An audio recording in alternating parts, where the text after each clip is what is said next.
कारसेकर students helpline centre मध्ये आपल्या सर्वांचं स्वागत आहे। तर या व्हिडिओमध्ये आपण डिस्कस करणार आहोत टाइप ऑफ एमबीबीएस कॉलेजेस। आता एमबीबीएस कॉलेजमध्ये पण काही टाइप असू शकतात का? येस, डेफिनेटली टाइप्स आहेत आणि त्या टाइपचं डिवायडेशन किंवा बायफर्गेशन होत असतं। आपल्याला जे काही नीट मध्ये मार्क्स आहेत त्या नीट मार्क्स अनुसार आपल्याला ते बायफर्गेशन करता येत असतं। आणि यामध्ये आपण लक्षात घ्यायचं आहे, जसे मी तुम्हाला आज या इन्फॉर्मेशन शेअर करत आहे अशाच इन्फॉर्मेशन आपल्या चॅनलवरती कंटिन्युअसली असणार आहेत। ते कुठपर्यंत की जे तुमचे ऍडमिशन स्टार्ट पासून जोपर्यंत तुमचं ऍडमिशन कुठल्या इन्स्टिट्यूट मध्ये होणार नाही तोपर्यंतच्या सर्व प्रवेश प्रक्रिया आणि त्या प्रवेश प्रक्रियेवर काय मार्गदर्शन आहे हे सर्व गोष्टी तुम्हाला आपल्या चॅनलवरती उपलब्ध होणार आहे। बरेच असे विद्यार्थी या ठिकाणी स्क्रीनवरच्या कॉन्टॅक्ट वरून आपल्या नंबरवरून फोन करत आहेत की तुमच्याकडे पेड काउन्सिलिंगसाठी जॉईन होण्यासाठी काय करायला लागेल। तर या ठिकाणी तुम्ही फोन कॉल करून सुद्धा या ठिकाणी पेड काउन्सिलिंगला जॉईन होऊ शकतात किंवा आपण फिजिकली ऑफिसला व्हिजिट करून सुद्धा या ठिकाणी जॉईन होऊ शकतात। तर यामध्ये ज्या विद्यार्थ्याला आपण पुणे सिटीमध्ये असाल किंवा लातूर सिटीमध्ये असाल या दोन्हीपैकी ज्याही सिटीमध्ये असाल त्या ठिकाणी आपण प्रत्यक्ष ऑफिसवर येऊन सुद्धा माहिती घेऊन या ठिकाणी प्रवेश प्रक्रियेत जॉईन होऊ शकतात। आणि या सिटीशिवाय अदर सिटीमध्ये जे विद्यार्थी आहेत ते विद्यार्थी या ठिकाणी डायरेक्टली ऑनलाईन काउन्सिलिंग माध्यमातून सुद्धा जॉईन होऊ शकतात। तर आपल्या मेन व्हिडिओच्या कॉन्टेंटकडे आपण या ठिकाणी वळणार आहोत। तर त्यामध्ये पाहिलं असतं आपल्याला टाइप्स ऑफ एमबीबीएस कॉलेजेस। त्यामध्ये मी तुम्हाला या ठिकाणी टोटल 4 टाइप्स केलेले आहेत आणि ते 4 टाइप्स तुम्हाला त्याबद्दल इन्फॉर्मेशन पण देणार आहे। फर्स्ट आहे central government MBBS colleges, second आहे स्टेट गव्हर्नमेंट एमबीबीएस कॉलेजेस, त्यानंतर स्टेट मध्ये सेमी गव्हर्नमेंट कॉलेजेसची माहिती आहे आणि त्यानंतर स्टेट मधल्याच आपल्या डीम्ड युनिव्हर्सिटीची सुद्धा माहिती मी तुम्हाला या व्हिडिओमध्ये देणार आहे। याच्यासाठी मी तुम्हाला एक एक्झाम्पल साठी या ठिकाणी 660 मार्क नीट मध्ये 660 मार्क आणि 310 मार्क हे मी या ठिकाणी मार्क्सचा या ठिकाणी वापर करणार आहे की जेणेकरून तुम्हाला मार्क्स अनुसार कुठला विद्यार्थी कुठल्या कॉलेजमध्ये जाऊ शकतो। आणि या मार्क्स मध्ये मी या ठिकाणी कन्सिडर करणार आहे ओपन, ईडब्ल्यूएस आणि ओबीसी कॅटेगरी, या 3 कॅटेगरीचा मी या ठिकाणी तुम्हाला इन्फॉर्मेशन देणार आहे। त्यामध्ये एससी, एसटी, विजे1, NT1, NT2 या कॅटेगरी या ओबीसी मध्ये सेंट्रली कन्वर्ट होतात, पण स्टेट मध्ये या कॅटेगरीचा कट ऑफ थोडासा डाऊन असू शकतो। म्हणून मी फक्त तुम्हाला या 3 कॅटेगरी बद्दल सध्या माहिती देईल। रिमेनिंग जे काय असतील त्या विद्यार्थ्याला आपल्या या ठिकाणी कट ऑफ बुक्स मधून या ठिकाणी इन्फॉर्मेशन घेता येईल। त्या कट ऑफ बुक्स मध्ये विद्यार्थी पालकांना संपूर्ण जेवढे आपल्या महाराष्ट्रातले एमबीबीएस कॉलेजेस आहेत त्या संपूर्ण कॉलेजेसच्या पूर्ण डिटेल इन्फॉर्मेशन, त्यामध्ये कॉलेज फीस, कॅटेगरी अनुसार कॉलेज कट ऑफ, त्यानंतर या ठिकाणी कॉलेजच्या कट ऑफ अनुसार त्या कॉलेजमध्ये किती रँकला क्लोज झाले इन डिटेल इन्फॉर्मेशन त्या बुक्स मध्ये अवेलेबल असणार आहे। तर लक्षात घ्या, सेंट्रल गव्हर्नमेंट एमबीबीएस कॉलेज याच्यामध्ये कुठले कॉलेजेस येतात पाहायला असताना आपल्याला एम्स येतं, जिपमर येतं, एएफएमसी येतं आणि त्यानंतर काही सेंट्रल युनिव्हर्सिटी या ठिकाणी येत असतात या आपल्या सेंट्रल काउन्सिलिंग मध्ये। ठीक आहे, मग ह्या सेंट्रल काउन्सिलिंग मध्ये ह्या युनिव्हर्सिटी हे कॉलेजेस येत असतील तर आपल्या महाराष्ट्रात याच्यातलं कुठलं कॉलेज आहे तर याच्यामध्ये आपलं एम्स कॉलेज, एम्स इन्स्टिट्यूट मध्ये जर आपण विचार केला असता तर या ठिकाणी आपलं नागपूरचं आपण इन्स्टिट्यूट या ठिकाणी ग्राह्य धरू शकतो। पण त्यासाठी एकंदरीत आपल्याला जवळपास 660 मार्क प्लस मार्क आपल्याला लागणार आहेत। याच्या आप जर मार्क्स असतील तरच आपण या कॅटेगरीतल्या कॉलेजेससाठी या ठिकाणी जाऊ शकतो। यापेक्षा जर आपल्याला कमी मार्क्स असतील तर हा ऑप्शन आपल्याला या ठिकाणी क्लोज होऊन जात असतो। आणि या ऑप्शनच्या प्रवेश प्रक्रियेमध्ये जर आपल्याला भाग घ्यायचा असेल तर यासाठी आपल्याला हे जे प्रवेश प्रक्रिया कंडक्ट होती एमसीसी अंतर्गत आपल्याला हे प्रवेश प्रक्रिया कंडक्ट होत असते। आणि याच्यामध्ये ज्या विद्यार्थ्याला मी ओपन कॅटेगरीचं सांगत आहे याच्यावर मार्क्स असतील तर हा विद्यार्थी डेफिनेटली या कॉलेजेसमध्ये लागू शकतो। त्यानंतर आपलं चालू होतात स्टेट एमबीबीएस कॉलेजेस। आता लक्षात घ्या, आपण कालच्या व्हिडिओमध्ये एक माहिती घेतली होती की या वर्षी 2024 मध्ये नवीन 10 एमबीबीएस गव्हर्नमेंट कॉलेजेस येणार आहेत। तर विद्यार्थ्याचं एक कन्फ्युजन नेहमीच क्रिएट झालेलं पाहतोय की विद्यार्थी काही मार्क्स पाहतात आणि मार्क्स अनुसार विद्यार्थी या ठिकाणी कन्सिडर करायला चालू करतात की एवढ्या लो मार्क्सला काही विद्यार्थ्यांना ऍडमिशन कसं मिळतं। तर त्या अनुषंगाने मी हे इन्फॉर्मेशन तुम्हाला शेअर करत आहे। तर जर आपण या ठिकाणी एमबीबीएस गव्हर्नमेंट कॉलेजचा विचार केला असता तर एमबीबीएस गव्हर्नमेंट कॉलेजमध्ये ज्या विद्यार्थ्याला ऍडमिशन घ्यायचं असतं, ऍडमिशन घेत असताना विद्यार्थ्याला या ठिकाणी आपल्या स्टेट ऑफ महाराष्ट्रामध्ये एमबीबीएस गव्हर्नमेंटच्या 85% सीट हा आपलं स्टेट ऑफ महाराष्ट्र या ठिकाणी भरून घेत असतं आणि 15% सीट, लक्षात घ्या 15% जागा हे MCC या ठिकाणी भरून घेत असतं. या ठिकाणी आपण CET सेल द्वारे सुद्धा आपण म्हणू शकतो किंवा आपलं स्टेट काउन्सिलिंग म्हणजे MH यामध्ये सुद्धा आपण कन्सिडर करू शकतो. म्हणजे 85% या सीट गव्हर्नमेंट कॉलेजच्या आपलं महाराष्ट्र शासन भरतं आणि 15% जागा त्या कॉलेजेसच्या हे MCC भरतं. एकंदरीत आपल्या महाराष्ट्रातले जेवढे गव्हर्नमेंट कॉलेजेस आहेत त्या सर्वच कॉलेजच्या सीट या पद्धतीनं भरल्या जातात. यासाठी मार्क रेंज काय असू शकते, यासाठी विद्यार्थ्याची जे मार्क्स रेंज आहे ते 577 मार्क प्लसच तुम्हाला जर मार्क्स असतील तर तुम्हाला या कॉलेजेसमध्ये स्टेट काउन्सिलिंग मधून ऍडमिशन मिळू शकतं. सिमिलरली जर तुम्हाला MCC मधून महाराष्ट्राच्या कॉलेजेसमध्ये ऍडमिशन घ्यायचं असेल तर याच ठिकाणी हे मार्क जातात तुमचे जवळपास 610च्या जवळ जातात. कारण 15% जागेसाठी संपूर्ण इंडियातून हे ऍप्लिकेशन्स येत असतात. त्यामुळे या ठिकाणी महाराष्ट्रातील MBBS कॉलेजेस सुद्धा या ठिकाणी कट ऑफ हाय जात असतो. हे सर्वात महत्वाचं आहे. बऱ्याच वेळेस बरेच काउन्सिलर विद्यार्थ्यांना, बरेच काउन्सिलर मी कोणाला नाव घेणार नाही कुठल्या याचं, पण मल्टिपल फीस चार्ज केल्या जातात की काउन्सिलिंग मेन फॅक्ट याच्यासाठीच महत्वाचं आहे की आपल्याला काउन्सिलिंग एखाद्या चांगल्या काउन्सिलरकडे का असावे, कारण आपल्याला आपल्या मार्क्स अनुसार सुद्धा समजायला पाहिजे किंवा तो समजून सांगणारा व्यक्ती पाहिजे की तुम्हाला या काउन्सिलिंग मध्ये गेल्यानंतर कुठं सर्वाधिक फायदा होऊ शकतो किंवा कुठल्या काउन्सिलिंग मधून तुम्हाला चांगल्या क्वालिटी सीट मिळते. बऱ्याच वेळेस काही विद्यार्थ्यांचा आम्ही पाहतो की ज्या विद्यार्थ्याला 550 मार्क आहेत किंवा 570 मार्क्स आहेत किंवा या ठिकाणी बऱ्यापैकी 500च्या अबव जरी मार्क असेल तर विद्यार्थी MCC काउन्सिलिंग मधून MBBS सीट मिळवण्याचा प्रयत्न करत असतात. पण हे असं कधीच होणार नाहीये, कारण MCC काउन्सिलिंगचा ऑलरेडी कट ऑफ हाय असतो आणि तो हायच राहणार आहे कट ऑफ, तो कट ऑफ काही कमी होणार नाहीये. तर त्याच्यामुळे आपण ज्यावेळेस प्रवेश प्रक्रियेत भाग घेतो आपले मार्क्स किती आहेत आणि आपल्या मार्क्स अनुसार आपल्याला कुठल्या प्रवेश प्रक्रियेत जायचंय याचा सुद्धा आपल्याला माहिती खूप असणं गरजेचं आहे. तेच तुम्हाला आम्ही या काउन्सिलिंग प्रवेश प्रक्रियेत माहिती देत असतो.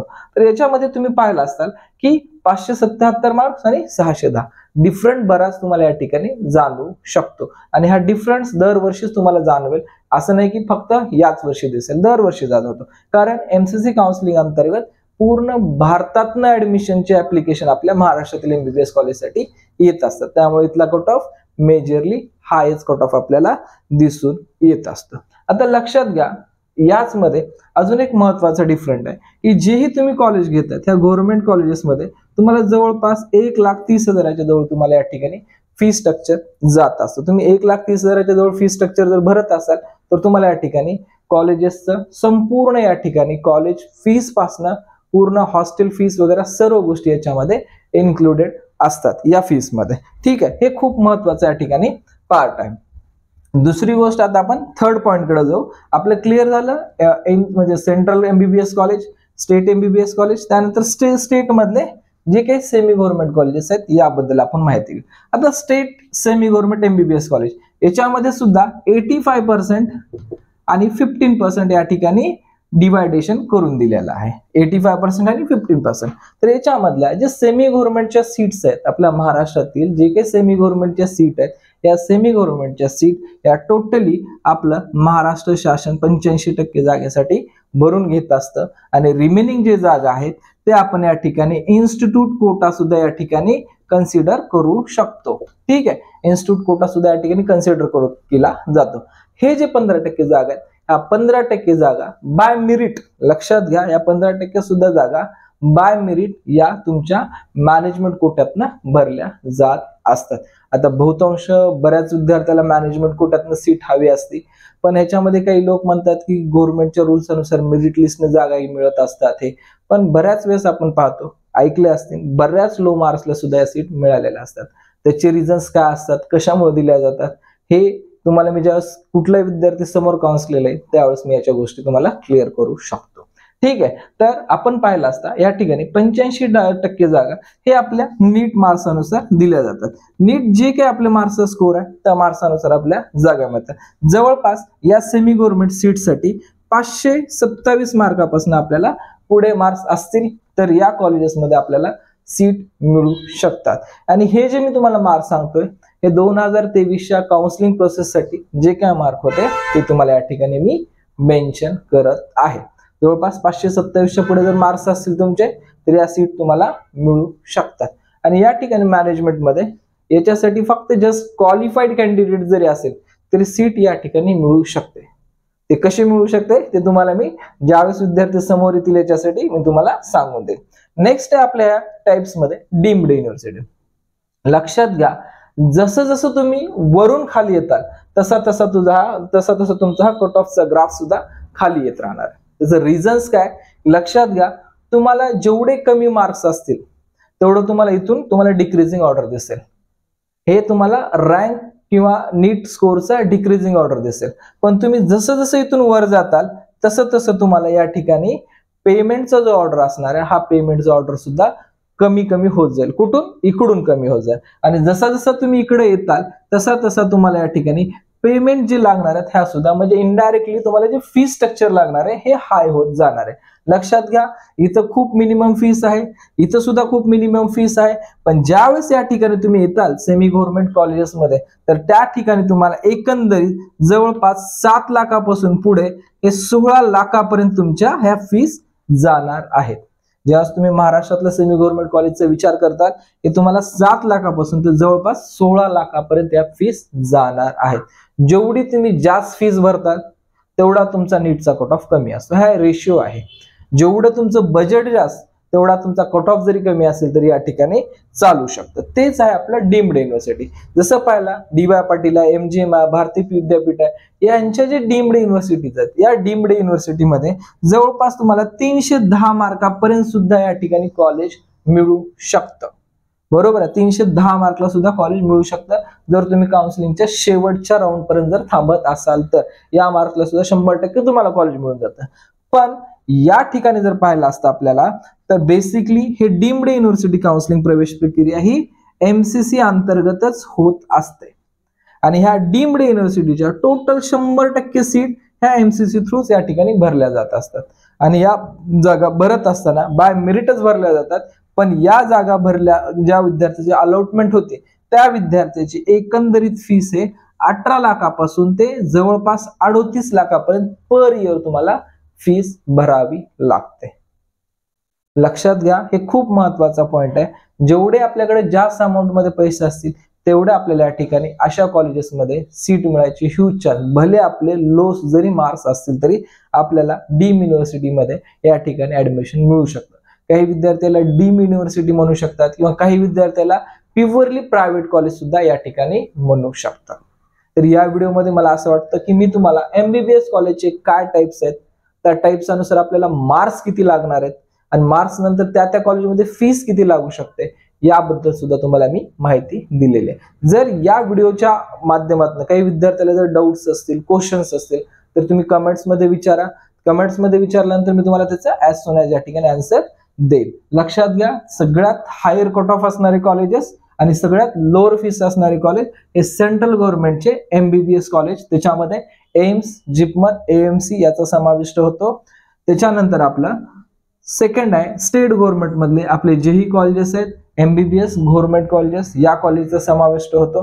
त्याच्यामध्ये आपल्याला पाहिला असता कट ऑफ हा आपला थोडा मिड असतो, म्हणजे ऍज कम्पेअर टू सेंट्रल पेक्षा स्टेटच्या गव्हर्नमेंटच्या कॉलेजचा थोडा कट ऑफ मिड असतो. आणि फी स्ट्रक्चरचा जरी विचार केला तर फी स्ट्रक्चर आपल्या बजेटमध्येच असतं. याच्यामध्ये ऑल गोष्टी येतात. पण ज्यावेळेस आपण स्टेट गव्हर्नमेंट कॉलेजकडे वळतो, स्टेट सेमी गव्हर्नमेंट कॉलेजकडे, तर या ठिकाणी तुमचा कट ऑफ हा गव्हर्नमेंट पेक्षा जास्त नाही 70 मार्कांनी कमी येतो. पण 70 मार्कामध्ये तुमचं जे बजेट असतं ओपन, OBC आणि EWS या विद्यार्थ्यासाठी यांना एकंदरीत 7 लाखापासून 16 लाखापर्यंत बजेट या ठिकाणी मोजावं लागतं. त्यानंतर आहे शेवटचा प्रश्न डीम्ड युनिव्हर्सिटी. डीम्ड युनिव्हर्सिटीचा या ठिकाणी जर आपण विचार केला तर या ठिकाणी तुमचं जेवढं हायर बजेट तेवढा कट ऑफ या ठिकाणी लो असतं. जेवढा हायर बजेट तेवढा कट ऑफ लो असतो. आणि सर्वात महत्वाची गोष्ट लक्षात घ्या, जे विद्यार्थी डीम्ड युनिव्हर्सिटीमध्ये ऍडमिशन घेणार आहेत खास करून कॅटेगरी प्रवर्गातनं, तर अशा कॅटेगरी प्रवर्गातल्या विद्यार्थ्याला डीम्ड युनिव्हर्सिटीमध्ये कुठल्याच प्रकारची स्कॉलरशिप मिळत नसते. लक्षात घ्या, खूप महत्वाचा पॉईंट आहे. बऱ्याच वेळेस असे विद्यार्थी विचार करतात की आम्हाला इथे स्कॉलरशिप मिळते का, तर आपल्याला डीम युनिव्हर्सिटीमध्ये कुठल्याच प्रकारची स्कॉलरशिप उपलब्ध होत नाही. ठीक आहे, तर तुम्हाला क्लिअर झालं असेल की कॉलेजेस कसे असतात आणि त्यांचे फी स्ट्रक्चर्स कसे असतात आणि याच्यासाठी आपल्याला मेरिट किती असायला हवा याबद्दल तुम्हाला क्लिअर झाले. आता याच्यानंतर मी तुम्हाला सांगून देईल की यानंतर गव्हर्नमेंट कॉलेजेस किती आहेत, त्या कॉलेजेसचा कट ऑफ काय असू शकतो, प्रत्येक कॉलेज अनुसार तुम्हाला अप टू डेट या ठिकाणी